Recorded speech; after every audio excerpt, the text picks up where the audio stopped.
السلام علیکم ورحمۃ اللہ وبرکاتہ۔ ناظرین، ویسے ذہن میں ایک سوال ہے، ایک خیال بھی ہے، اور چاہتا ہوں کہ جو میرے ناظرین ہیں وہ سنیں اور میری رہنمائی فرمائیں۔ پوچھنا یہ چاہتا ہوں، نبی پاک صلی اللہ علیہ وآلہ وسلم نے کس مقام پر نعوذ باللہ پھر کہہ رہا ہوں نعوذ باللہ اختلاف کا درس دیا ہے؟ کسی فقہ کی کون سی کتاب میں میرے نالج میں نہیں ہے نعوذ باللہ میرے آقا نے انتشار کا کہا ہو۔ وہ کوئی بھی فقہ ہے جو خود کو مسلمان کہتے ہیں، ان کی کتابوں میں، حضور کی حدیث میں حضور نے کہیں فرمایا ہو کہ آپ کسی کو برا کہیں جو کلمہ پڑھنے والے ہیں، آپ کسی کو کافر کہیں جو کلمہ پڑھنے والے ہیں، آپ کسی کو جہنمی کہیں جو کلمہ پڑھنے والے ہیں۔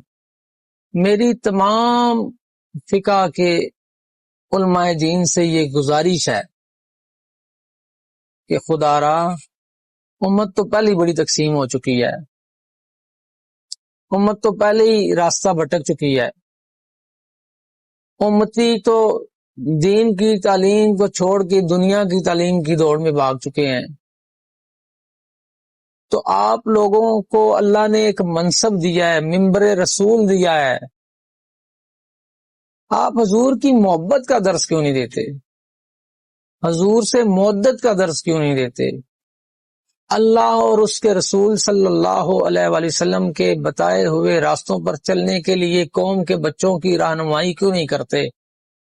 کیوں وہ ہی بات اٹھاتے ہیں جس سے انتشار پیدا ہو رہا ہے؟ ادب کا درس کیوں نہیں دے رہے آپ؟ صبر کا درس کیوں نہیں دے رہے آپ؟ عمل کا درس کیوں نہیں دے رہے آپ؟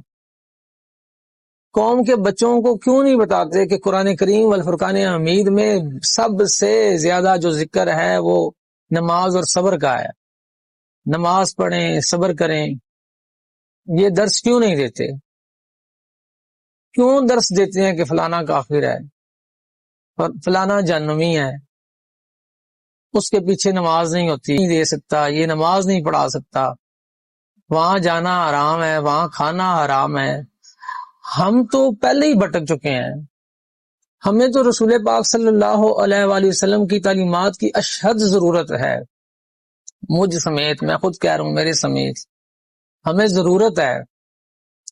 خدا را اللہ اور رسول کا واسطہ ہے آپ کو، آپ سب کو اللہ نے منصب دیا ہے، اس منصب کو اس طرح نہ ضائع کیجئے، بلکہ اس منصب کو تو پورے ایمانداری کے ساتھ قوم کے بچوں کو، امت کے بچوں کو بتائیے کہ رسول پاک صلی اللہ علیہ وآلہ وسلم نے محبت کا درس دیا ہے، مودت کا درس دیا ہے، اخلاق کا درس دیا ہے، ادب کا درس دیا ہے، نظم و ضبط کا درس دیا ہے، اخوت اور رواداری کا درس دیا ہے۔ بہت سارے مسائل ہو رہے ہیں جس پہ بات کی جا سکتی ہے، یہ ہر چینل پہ 4 مختلف فقہ کے علماء اکرام بیٹھ جاتے ہیں، بہت بڑی بات میں کرنے جا رہا ہوں آپ لوگوں کے ساتھ، اور بیٹھ کے ڈبیٹ کرتے ہیں ایک دوسرے کے اختلاف کی، کہ تمہاری فقہ غلط ہے، تمہاری فقہ غلط ہے، تمہاری فقہ غلط ہے، اور تمہاری فقہ غلط ہے۔ ہر فقہ کا جو عالم دین ہے وہ خود کو بہترین اور برتر ثابت کرنے کی کوشش میں لگا ہوا ہے، اور ملتے ہیں ان کو پیسے، سیدھی بات ہے۔ یہ بڑی کڑوی بات میں کر رہا ہوں، لیکن بات تو یہ آپ سچ کی ہے۔ جب پیسے ملتے ہیں تو پھر مجھے بتائیں کہ کیا نظام شریعت لانا چاہتے ہیں، کیا حضور کی تعلیمات بتانا چاہتے ہیں؟ میری بات سے یقیناً بہت سارے منصب والوں کو رنج ہوگا، لیکن آپ یقین کیجئے ہمارا یہ ہرگز مطلب نہیں ہے تنقید کرنا، میرا مطلب صرف یہ ہے میری قوم، حضور کی امت کے بچے راہ راست پر صراط مستقیم پر چلنے کے قابل ہو جائیں، دنیا کی تعلیم کو چھوڑ کے دین کی تعلیم کی طرف آئیں، اشد ضرورت ہے۔ اور یہ صرف اور صرف آپ کا منصب ہے اور آپ کا حق ہے اور آپ پر فرض ہے کہ آپ بچوں کو صحیح راستہ دکھائیں۔ جو انتشار آج سے 1450 سال پہلے ہو چکے ہیں، ان انتشار کو آج پیش کرنے کی کیا ضرورت ہے؟